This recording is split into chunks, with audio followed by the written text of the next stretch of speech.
साहिल सोनी जी। राधे राधे। राधे राधे महाराज जी, आपके चरणों में कोटि कोटि नमन। महाराज श्री, मैंने कुछ समय से सारे पापा आचरण छोड़कर राधा नाम का जप शुरू किया है और इससे पूरे जीवन में बहुत बदलाव भी आया है।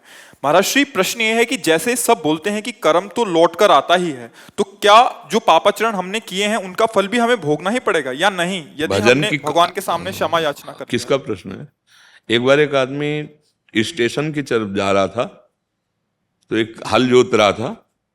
तो हल जोतने वाले से पूछा, भाई स्टेशन कितनी दूर है? उनका बस 3 किलोमीटर लगभग होगा।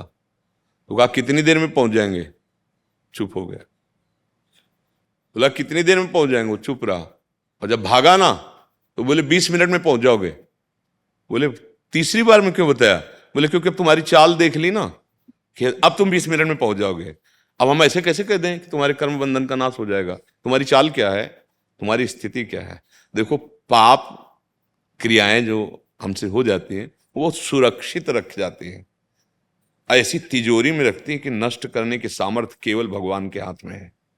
कोई दूसरा कर्म नष्ट नहीं कर सकता। जैसे अब दान पुण्य शुभ कर्म, तो वो शुभ कर्म एक अलग हो गया और पाप तो अशुभ कर्म अलग हो गया। ये सब स्टॉक है, एकमात्र इसकी अधिकार केवल भगवान में है।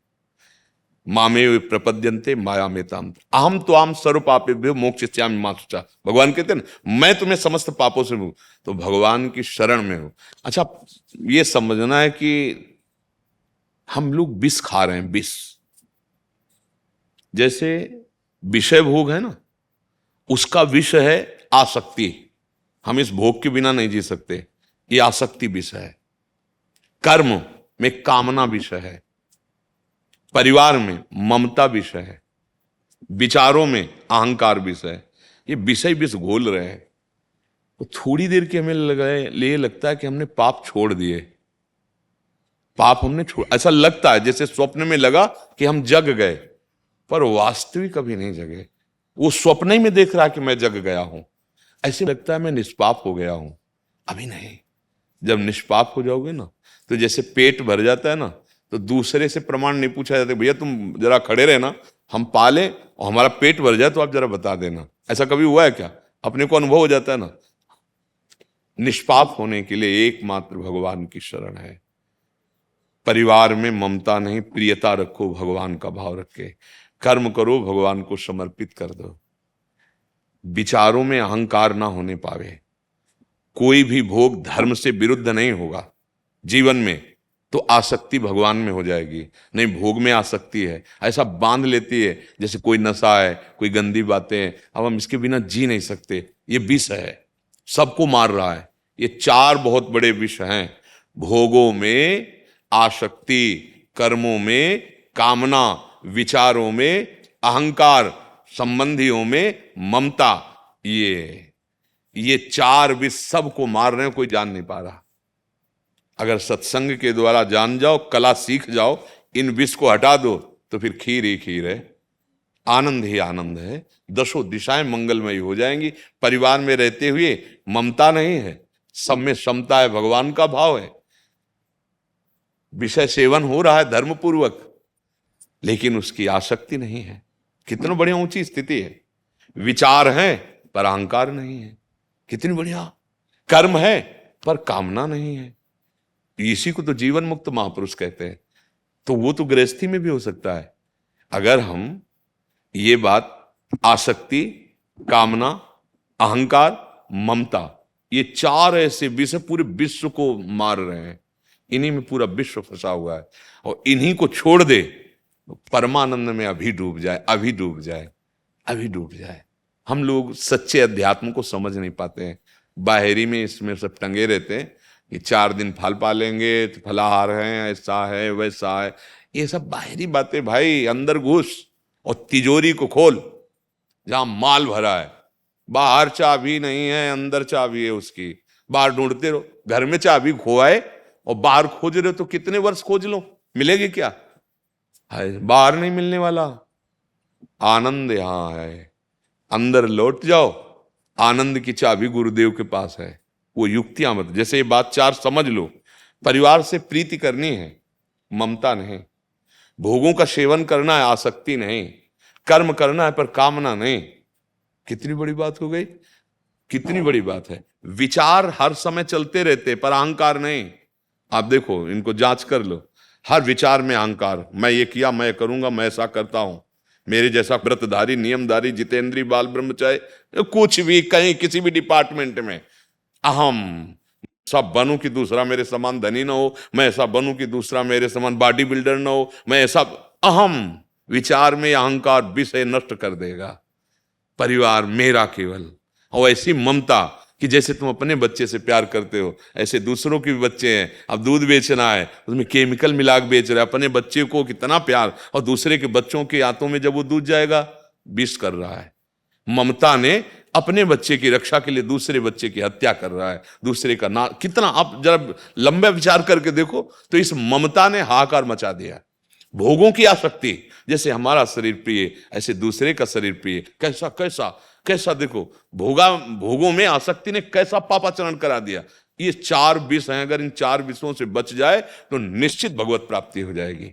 फिर समझ लीजिए, विषय भोगों में आसक्ति, कर्म में कामना, शरीर संबंधियों में ममता, शरीर और शरीर संबंधियों में ममता, और विचारों में अहंकार। अगर इन 4 का निवारण कर ले तो पैंट शर्ट में महात्मा है, उसके अंदर कोई प्रश्न नहीं रह जाएगा, अपने आप आत्मानंद का अनुभव होने लगेगा।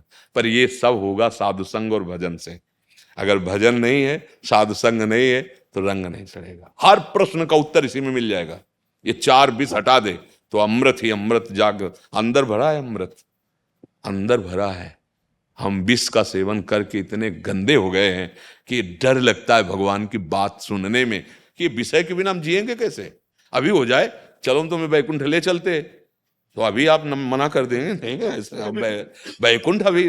हाथ तारीख निश्चित करो, थोड़ी श्रद्धा होगी तो जाके थोड़ा लिखा पढ़ी करके सामग्री सब व्यवस्थित करके अभी कह दे, और आपको पक्का विश्वास हो तो अभी हम ना कर देंगे, सीधे आने करेंगे।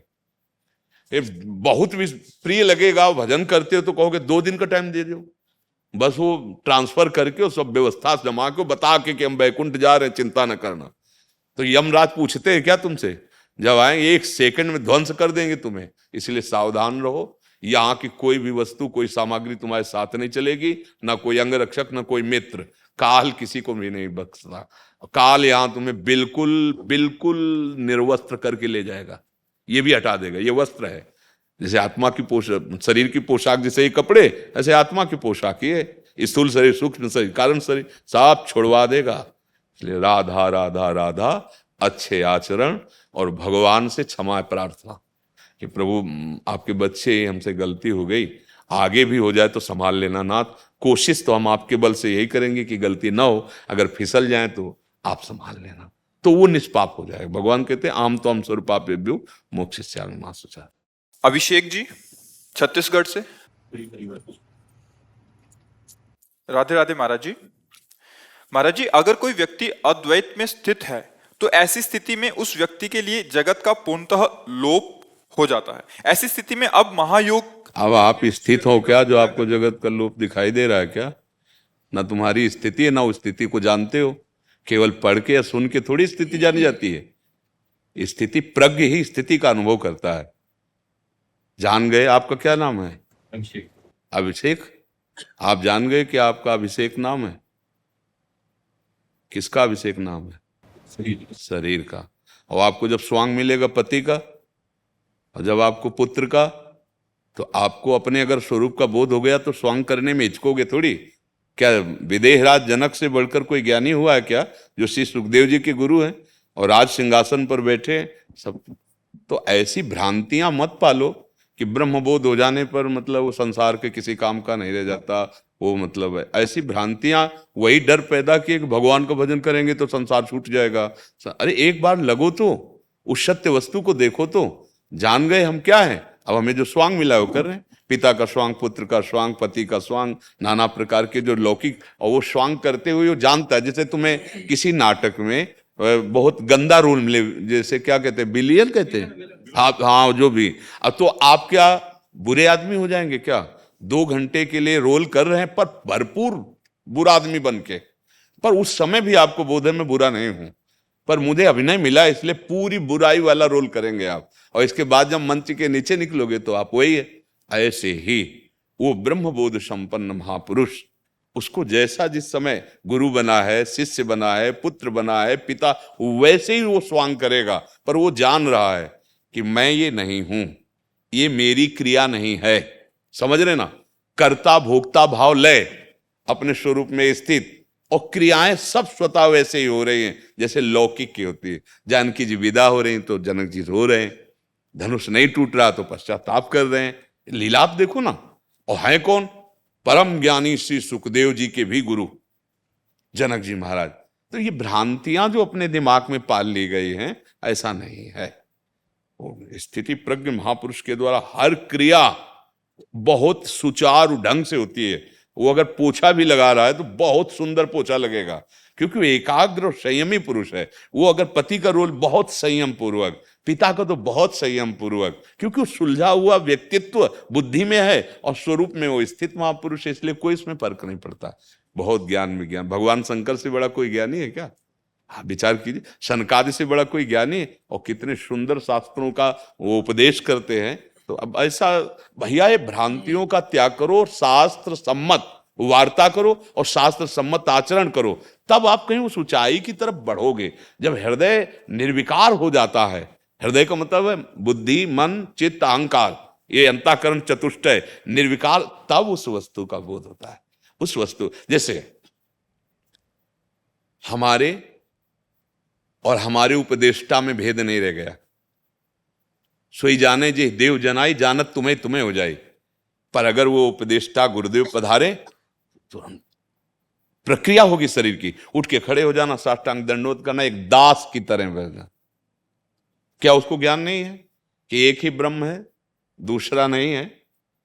पर व्यवहार सम्यक रूप से वैसे ही व्यवहार होता है। व्यवहार में अंतरात्मा, तुम ब्रह्म हम ब्रह्म, नहीं नहीं नहीं, ऐसा नहीं। बस यही समझना है, जो ज्ञानी महापुरुष है उसके द्वारा प्रत्येक प्रक्रिया धर्म और शास्त्र के अनुसार होती है।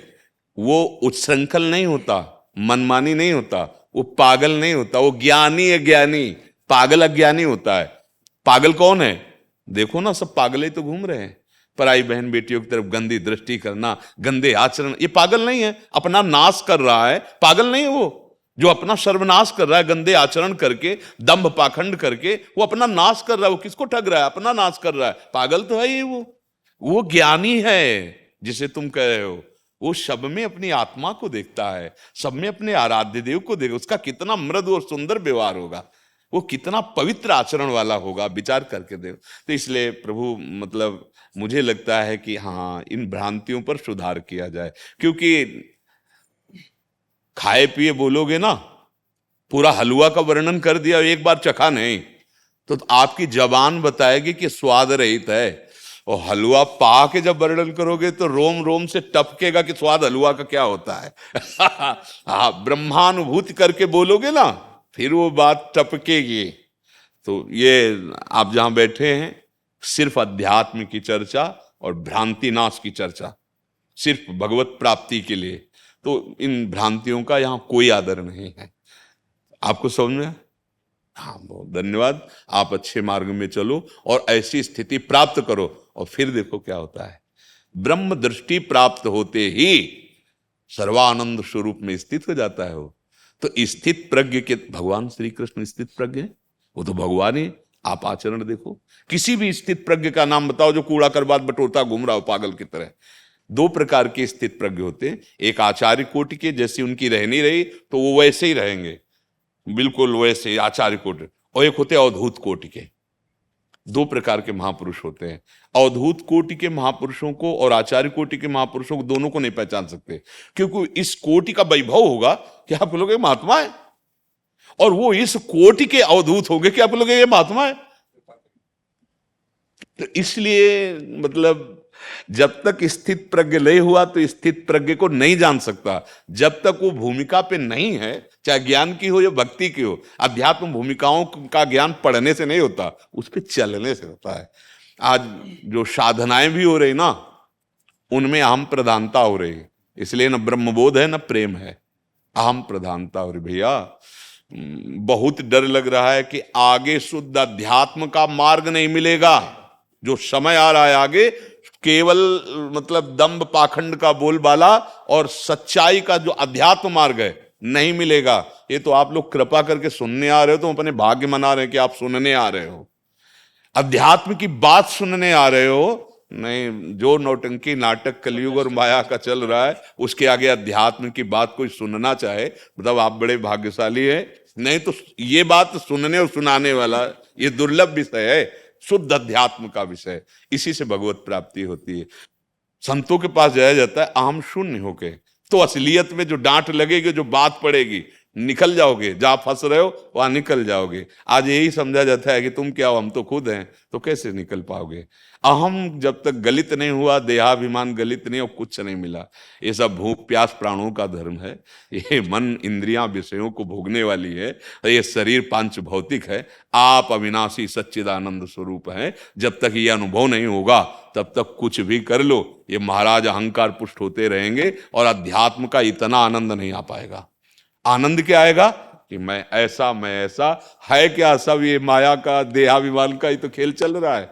ये देहाभिमान, मान सम्मान क्या है, ये मतलब सम्मानम घोर गर्लम, गौरवम घोर रौरवम, प्रतिष्ठा सुकरी विष्ठा। ये मार्ग, ये भगवत मार्ग कैसा है। सम्मानम घोर गर्लम, सम्मान को विष के समान समझता है। गौरव जो महत्व है वो रौरव नरक के समान समझता है। प्रतिष्ठा सुकरी विष्ठा के समान समझता है। तब वो अध्यात्म की ऊंचाई पर चढ़ पाता है, भगवत तत्व का बोध प्राप्त कर लेता है। इसलिए बहुत दुर्लभ मानव जीवन है, बहुत बढ़िया अवसर मिला है। निकल चलो, सच्चिदानंद भगवान के चरणों की प्राप्ति है। नाम जप करो, आचरण अच्छे करो, दूसरों को सुख पहुंचाने की चेष्टा करो। इसी से आपका देहाभिमान गलित होने लगेगा। नाम जप, दूसरों की सेवा करने से हमारे जो पाप शरीर से बनते हैं ना, और जो बने हैं वो पवित्र हो जाते हैं। जैसे कि पशु पक्षी की, कोई बीमार है, वयोवृद्ध है, असहाय कोई ऐसा है, भगवान उस रूप में आकर हमें सेवा का अवसर देते, तन मन धन से सेवा करे तो हमारी पवित्रता बढ़ने लगे। जब हम किसी के तन मन धन का भोग करना चाहते हैं तो हमारे अंदर राक्षसी बुद्धि बढ़ती है, हम अपवित्र होने लगते हैं, फिर हमारा चिंतन बिगड़ जाता है। तो इसलिए बहुत सावधानी पूर्वक, ये जीवन केवल भगवान को समर्पित है। उसे ही भगवान कहते हैं, उसे ही ब्रह्म कहते हैं, उसे ओंकार कहते हैं, उसे परमेश्वर कहते हैं, परमात्मा कहते हैं, अकाल कहते हैं। वही विविध नाम रूपों से वही जा रहे जी। छोटी देवी, राधा वल्लभ श्री हरिवंश।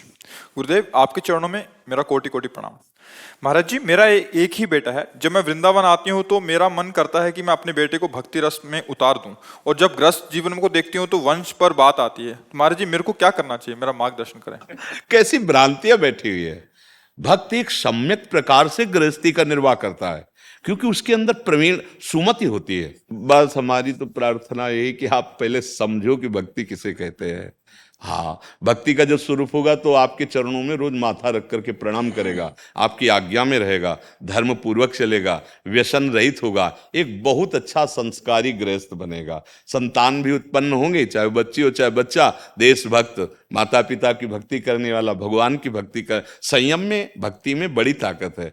प्रायः पहले के जो गृहस्थ जन हमने देखे, पहले तो घर में आरती, पूजा पाठ, नाम जप, साधु सेवा, ये तो चलता ही था। नाम कीर्तन, शाम के बैठ जाते थे तो 10-20 लोग गांव के बैठ जाते थे, और एक कोई रामायण सुना रहा है, भागवत हिंदी वाली, सुधा सागर आदि, और सब सुन रहे हो। फिर जय हो, थोड़ी देर श्री राम जय राम जय जय राम का कीर्तन हुआ। और कितना पावन से, बिजली नहीं थी, वो दीपक केरोसिन डालकर के मिट्टी के तेल, और वो ऐसे कपड़ा ऐसे जला के, और वो कैसा पावन। आज का समय क्या है, समय मिला तो टीवी, गेम, ये मनोरंजन लौकिक, जैसे गेम। अब उनको कहाँ शास्त्र स्वाध्याय और कहाँ उनका भगवत चिंतन। तो आप देखो आचरण कैसे है, आचरण कहाँ पहुंच गए, देख लो। ना बच्चा का पवित्र भाव है, ना बच्ची का पवित्र भाव है। सब एक माया के प्रवाह में आकर्षित होकर बहते चले जा रहे हैं, और घोषित करते हैं कि हम स्वतंत्र हैं अपने जीवन को जीने के लिए, और हो रहे हैं परतंत्र। काम की गुलामी, क्रोध की गुलामी, नशा की गुलामी, व्यभिचार की गुलामी, और ऐसी गुलामी में फंसते फिर मन डिप्रेशन में पहुंचता है जब धोखा मिलता है। क्योंकि सत्य प्यार तो एक भगवान से होता है, सत्य प्यार तो केवल भगवत भाव से किया जा सकता है, देह भाव से असत प्यार होता है, और असत में स्वार्थ और वासना होती है। स्वार्थ और वासना वाला कभी प्यार कर ही नहीं सकता। उसको तुमसे सुंदर मिलेगा, उससे मिल जाएगा, तुमसे ज्यादा अर्थव्यवस्था वाला होगा तो मिल जाएगा। अब जीवन खोखला, तब डिप्रेशन, और फिर आखिरी निर्णय मन ही सिखाने लगता है कि नष्ट कर दो इस देह को, हो गई दुर्गति, आत्महनन गति जाए, जो न तरे भव सागर, अस समाज नर पाए, सोति निंदक मंदमति आत्मन। हमें लगता है कि जरूर जरूर चाहे थोड़ा ही भजन करो, 24 घंटे में 24 मिनट करो, सबको करना चाहिए। और अपने बच्चों को 10 मिनट चाहे बैठाल कर कीर्तन कराओ, 10 मिनट बैठाल कर सत्संग सुनाओ, तो उनका जीवन सार्थक हो जाए। नवीन नवीन बच्चे आते हैं, ऐसी गंदी आदतों से युक्त हो गए, ब्रह्मचर्यहीन हो गए, कई बार पढ़ चुके हैं वो सब। तो अगर बच्चा भक्ति या शास्त्र संतों की वाणी नहीं सुनेगा तो गंदे बच्चों का संग करेगा, गंदे दृश्य देखेगा, गंदी बातें चिंतन करेगा, गंदे आचरण करेगा, न वो लोक लायक रह जाएगा न परलोक लायक रह जाएगा, वंश चलाने लायक ही नहीं रहेगा, सामर्थ्य ही नहीं रहेगी। आगे देख लेना, समय ऐसा आएगा। तो हम इसलिए प्रार्थना करते हैं कि डरो मत, हम लोग गृहस्थी में पैदा हुए, आकाश से नहीं आए। माता पिता से पैदा हुए तो सोचो कैसे माता पिता होंगे, जिन्होंने ऐसे संस्कार डाले कि बचपन से भगवान के, अगर उनके अंदर संस्कार ना होते तो हमारे अंदर कैसे आ जाते। अच्छा, हम भगवान के मार्ग में चले तो और भी पुत्र संतान है, वो उनके वंश, तो उनके जैसा वंश किसका चलेगा। सोकुल जगत पूज्य वगैरह न भगवान से, सोकुल धन्य उमासुन जगत पूज्य सुपनीत, श्री रघुवीर परायण जय जन उपज। ओ जननी कृतार्था कुलम पवित्रम, कैसे कैसे। अब हमारे पितर पुरखे किसी की तिलांजलि के लिए, जलांजलि के लिए नहीं तरसेंगे। भगवान श्री कृष्ण चंद्र जी के वचन एकादश स्कंद में, जो रात दिन मेरे निरंतर भजन में लगा रहता है, पितृण मातृण देवऋण सब ऋणों से मुक्त हो जाता है। और शास्त्रों में वर्णन आया है 21 पीढ़ियों का कल्याण हो जाता है जिस कुल में भगवत प्राप्त महापुरुष पैदा हो जाता है। अब आप विचार करो, शराबी कबाबी इस तरह के गंदे आचरण करने वाले, तो फिर जननी जने तो अस जने, कहे दाता के सूर है। अब ऐसे जने की लड़खड़ाए पड़े शराब के नशे में, तो ऐसे कुल का ऐसे क्या होगा, ऐसे वंश का ऐसे विस्तार से क्या होगा। एक हो लेकिन राष्ट्र भक्त हो, समाज सेवी हो, भगवान का भक्त हो, तब तो बात। और ये तभी होगा जब पिता और माता संयमी होंगे। ये भी बात समझो, पिता माता संयमी होंगे तभी ऐसी संतान होगी। तुम करो गंदे आचरण, पुत्र चाहो भगवान का भक्त, तो कैसे हो जाएगा। संस्कार बनते हैं, माता पिता के संस्कारों से बालक के संस्कार बनते हैं। तो ऐसा तो कभी डरे ना कि भक्त के द्वारा अमंगल। प्रहलाद जी जैसा कोई महान भागवत है, अगर भक्तों का नाम आता है तो सबसे पहले प्रहलाद प्रहलाद प्रहलाद नारद, गुरु का बाद में आया। प्रहलाद जी के गुरु नारद जी हैं, लेकिन चेला इस कोटि का महापुरुष हो गया कि जब हम श्लोक में बोलेंगे तो प्रहलाद नारद पराशर पुंडरीक व्यास अम्बरीश सुख सौनक भीष्मदाल ध्यान रुक्मांगदा अर्जुन वशिष्ठ भीषणादीन पुण्यानिमानि परम भागवतान, पहले प्रहलाद जी। तो क्या प्रहलाद जी का बयान नहीं हुआ। बचपन के सिद्ध महापुरुष 5 वर्ष में भक्ति का ऐसा चमत्कार त्रिभुवनपति को परास्त कर दिया, और उनके हृदय में इस कोटि की भक्ति और ब्याह हुआ तो विरोचन नाम का बालक पैदा हुआ, और उनके फिर पुत्र हुए महान यशस्वी श्री बलि जी महाराज, जो भगवान वामन को दान कर दिया त्रिभुवन का। ये है वंश, ये वंश परंपरा भक्ति की। आप क्यों डर रहे हो, आपका पुत्र ऐसा होगा। अरे अहो भाग्य जो ऐसा पुत्र हो जाए कि रामकृष्ण हरि बोलते हुए घर गृहस्थी का कार्य करे और दूसरों को सुख पहुंचाए। वही यशस्वी होता है, वही मनस्वी होता है, वही तपस्वी होता है जिसके आचरण पवित्र हैं। और जब पता ही नहीं कि पवित्र आचरण किसे कहते, तो फिर क्या आप देख लो। तो इसलिए डरो मत, आप मनाओ भगवान से कि हमारे पुत्र में सद्बुद्धि आवे और सतमार्ग का पथिक बले। गृहस्थी धर्म में ही पूज्य भाई जी से हनुमान प्रसाद पोद्दार जी ऐसे महापुरुष हुए कि विरक्त धर्म का आश्रय लेने वाले राधा बाबा उनके आश्रित हो गए आजीवन, आजीवन के लिए। हाँ, इसलिए ये भ्रम तो पालो मती। गृहस्थ धर्म महान धर्म है, जिस धर्म में न जाने कितने परमहंस भगवत प्राप्त महात्मा पैदा होते हैं, भगवत प्राप्त महात्माओं का पोषण होता है। राधे श्याम, भिक्षा वहीं से मिलती है, कपड़े वहीं से मिलते हैं, हमारी साधना का जो स्तंभ है प्राण पोषण वहीं से होता है। इसलिए चाहिए कि ये भ्रम तो छोड़ दो कि अरे हम तो गृहस्थी हैं, मतलब केवल विषय भोगना तुम्हारा लाइसेंस नहीं है। अगर आप भगवत भजन नहीं करते तो फिर आपका जीवन व्यर्थ है। देखो, सोना, खाना, बच्चे पैदा करना और घूमना फिरना विलास, ये हर जीव में है। मनुष्य में क्यों दुर्लभता कही गई? केवल एक दुर्लभता है कि वो विवेक पूर्वक विषयों का त्याग करके भजन करके भगवान को प्राप्त हो सकता है, बस।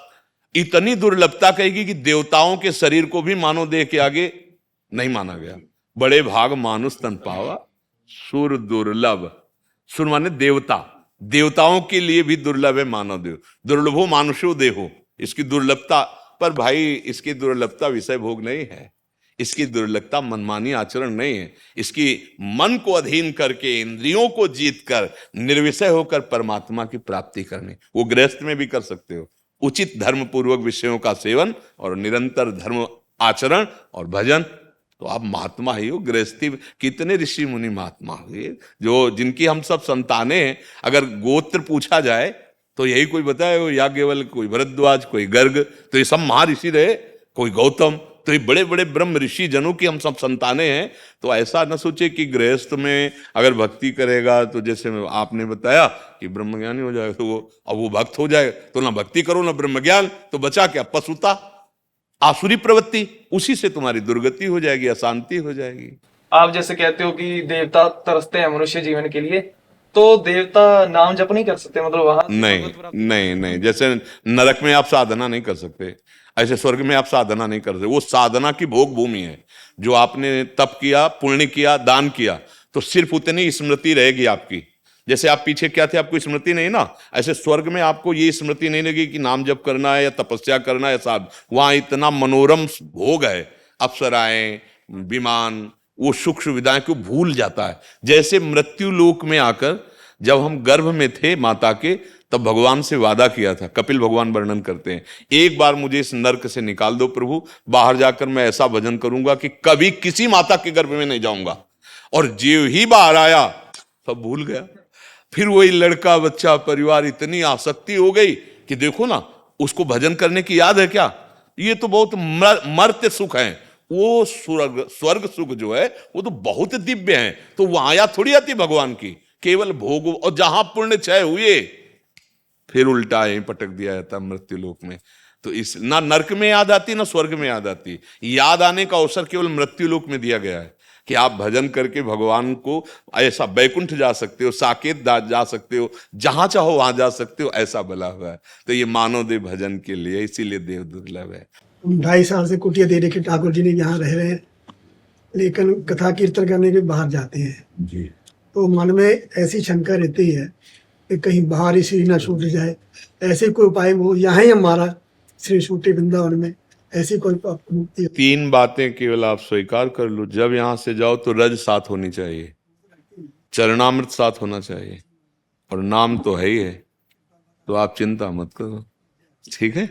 रज, चरणामृत, ठाकुर जी का चरणामृत और नाम। तो देखो, अपने जैसे भारतीय कोई विदेश में सैनिक हो और वहां पधारे तो तिरंगे में लिपट कर भारत ही आएगा ना। तो हम वृंदावनवासी हैं, राधा उपासी हैं, कहीं भी जाएं हम आएंगे यहीं। एक व्यसन बन चुका कीर्तन कथा का। नहीं, अच्छा, आप संतजन नहीं समाज में कीर्तन कथा करेंगे तो फिर कैसे होगा? जगत मंगल तो संतों का स्वरूप है। बस चौथी भगत मम गुनगन करे कपट गान। अगर हम भगवत प्रसन्नता का हेतु लेकर, तो भगवान की कथा कहने और सुनने से निश्चित भगवत प्राप्ति हो जाती है। धुंधकारी ने और कोई साधन नहीं किया, केवल सप्ताह की भागवत सुनी और विमान आ गया। केवल कथा सुनने मात्र से उसको भगवत प्राप्ति हो गई, नहीं हो गई ना? तो जैसे कथाएं हम कर रहे हैं, तो अंदर से लक्ष्य रखें भगवान श्री कृष्ण प्रसन्न हो, उनका यश हम गा रहे हैं। तो जो वैभव है, संपत्ति है, ये तो अपने आप न्यौछावर होती है। लक्ष्मी तो दासी है ना भगवान की, और हम उनका यश गा रहे हैं, तो सच्ची मानो, वो अपने आप देखेंगे। योगक्षेमम भाम्य हम, अपना लक्ष्य बन जाए भगवत प्रसन्नता, तो इसी जन्म में इसी कार्य से वो कार्य बन जाए जो बड़ी बड़ी तपस्याओं से भी बनना दुर्लभ होता है। एकमात्र गोकर्ण जी ने कथा सुनाई, दोबारा फिर तो सैकड़ों विमान आए, सैकड़ों लोगों को भगवत प्राप्ति करा दी, नहीं करा दी। महात्मा का जो वर्णन है ये भगवत प्राप्ति का शुद्ध हेतु है। आप खूब भगवत यश गान कीजिए, बस बचिएगा आकर्षण से, जो माया का आकर्षण है। जैसे बाहर गए तो ऐसी व्यवस्था रखो कि एकांत में किसी माता बहन से नहीं, बिल्कुल सावधान रहिएगा।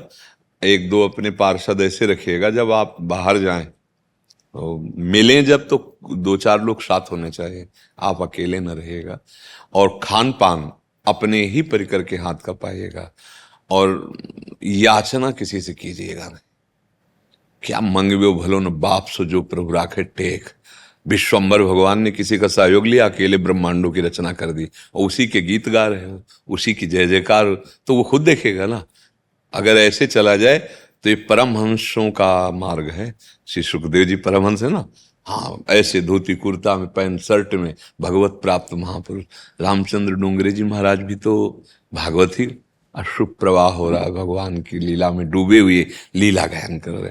तो हमारे जीवन का उद्देश्य भगवत प्राप्ति और भगवत चर्चा करके भूले हुए जनों को भगवत प्राप्ति कराना। अगर ये उद्देश्य हो जाए, बहुत जल्दी मंगल हो जाएगा।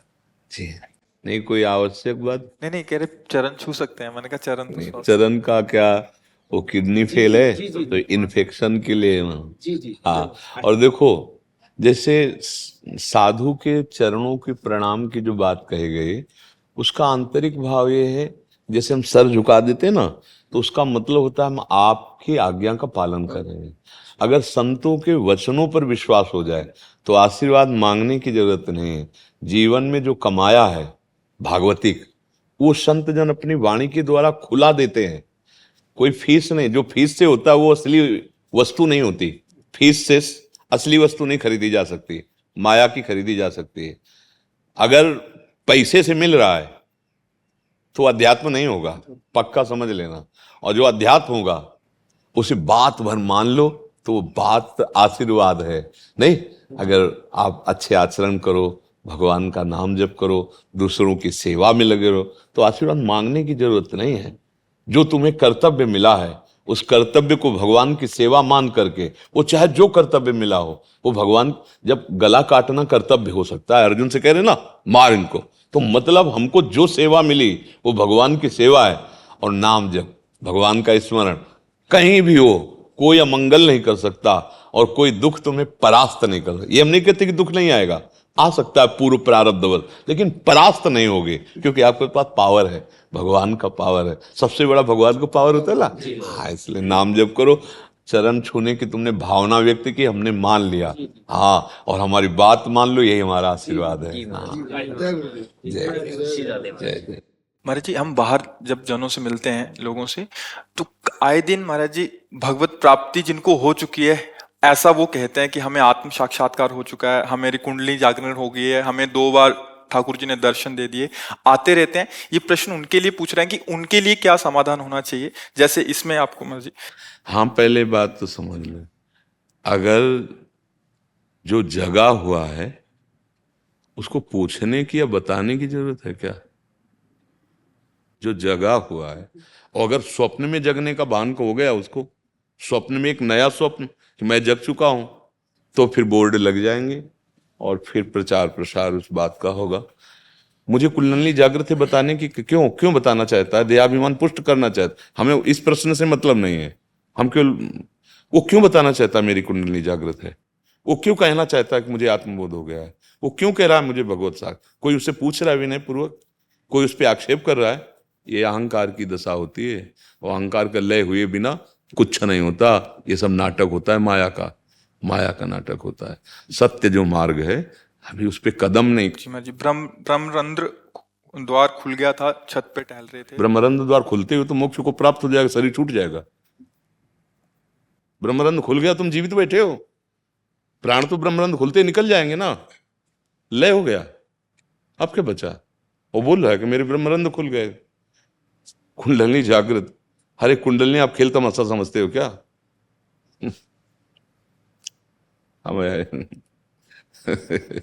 एक हम गंगा के बहुत भ्रमण भी किए ना गंगा किनारे, तो एक जगह मिले तो कई लोग लिवा के उनको आए, नई अवस्था थी। वो आते ही ऐसे ऐसे खोपड़ी की और एकदम ऐसे ऐसे ऐसे ऐसे ऐसे ऐसे, वो जैसे प्रेत आ जाते ना, वो शांत बैठे थे। तो इसके बाद जब उन्होंने कहा कि आप डरे तो नहीं हो, उन्होंने कहा, तो हम चुप रहे। फिर भी बोले हमें कुंडलनी जागृत हुई है, तो ये हमारे ही हो रहा है।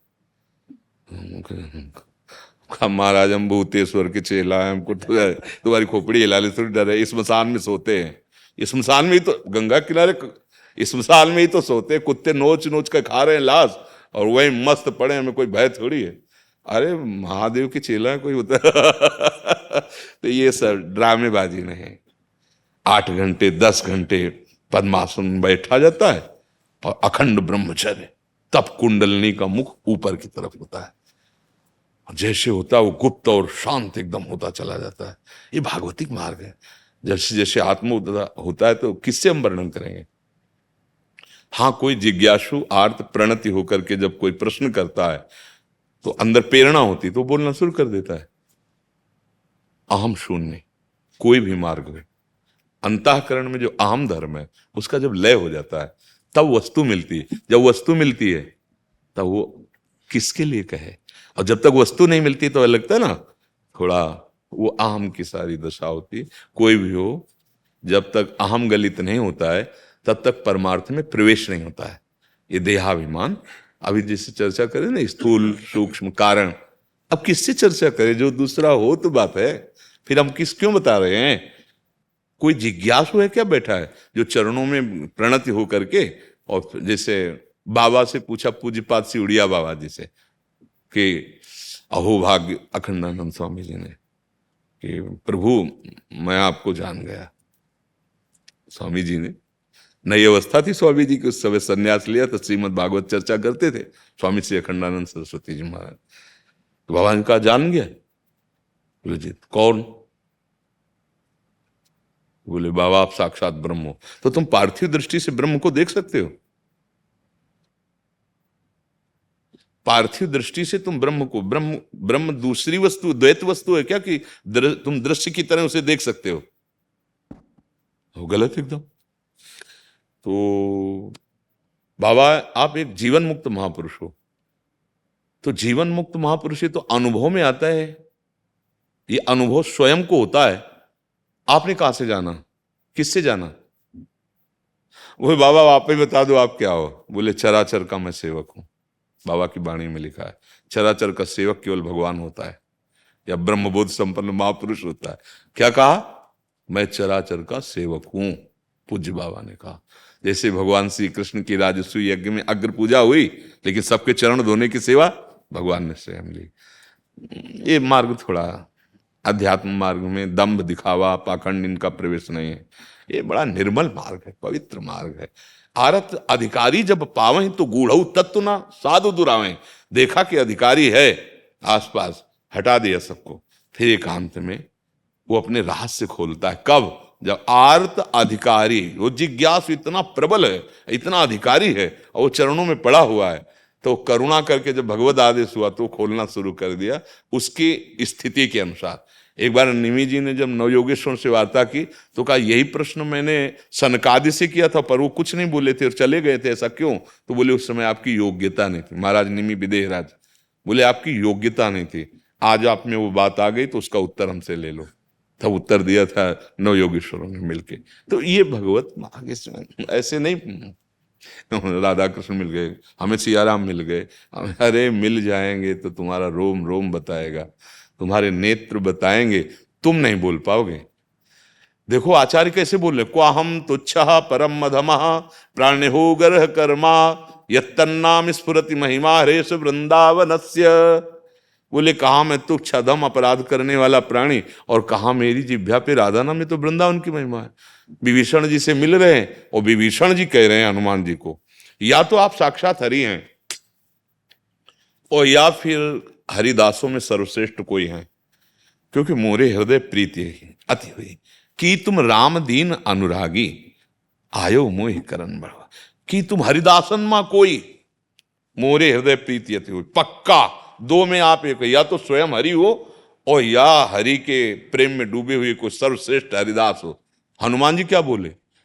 असमय अधम सखा तुम है, सब कुछ है, ज्ञानी नाम अग्रगण्यम, कोई इनसे बड़ा ज्ञानी स्वयं भगवान शंकर के अवतार है, रुद्रावतार हैं। तो ज्ञान खान जहां बस शंभु भवानी, वो तो ज्ञान समुद्र बंदे बोधम्यम नित्यम गुरुम शंकर रूपिणम। क्या बोल रहे हैं, क्या बोल रहे हैं? जब राम जी से मिले तो क्या बोल रहे हैं? एक में मूढ़मति, अपने को मूढ़मति कह रहे, ज्ञानी नाम अग्रगण्यम। कुटिल हृदय अज्ञान, ज्ञानी नाम अग्रगण्यम कह रहे, कुटिल हृदय अज्ञान, पुनि प्रभु मोहि बिसारे दीन बंधु भगवान। ये स्थिति प्रज्ञ महापुरुष, ये ज्ञान शिरोमणि, ये भगवत साक्षात्कार किए हुए महापुरुष की वाणी कह रहे हैं, असमय अधम सखा सुनो मोह पर रखवे, मुझ जैसे ऐसे अधम कि प्रात ले जो नाम हमारा, तेह दिन ताहि न मिले आहारा, असमय अधम सखा सुनो। कहां इतना बड़ा महान बल का कार्य केवल हनुमान जी कर सकते थे। रावण की लंका में जय श्री राम की गूंज और थर्रा दी पूरी लंका में, कोई एक नहीं बचा जिसके हृदय में भय न समा गया हो महाबली हनुमान का। माता जानकी से कहा कि मैं अभी रावण सहित समस्त इनके महारथियों को बंदी बनाकर आपको पीठ में बैठा लगा, अभी मिला देता रघुनाथ जी से। पर प्रभु ने आदेश नहीं किया, मां बस कुछ क्षण आप रुकिए, स्वयं प्रभु आएंगे और उनकी विजय गाथा लोक पावन करेगी।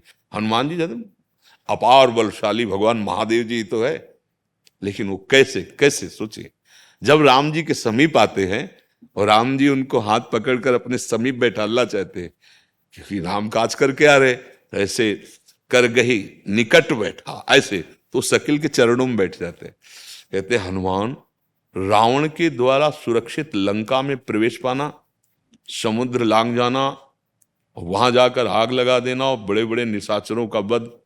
तो उन्होंने कहा कि प्रभु नहीं प्रभु नहीं, शाखा मृग के असिम अनुसाई, बस शाखा ते शाखा पर जाए।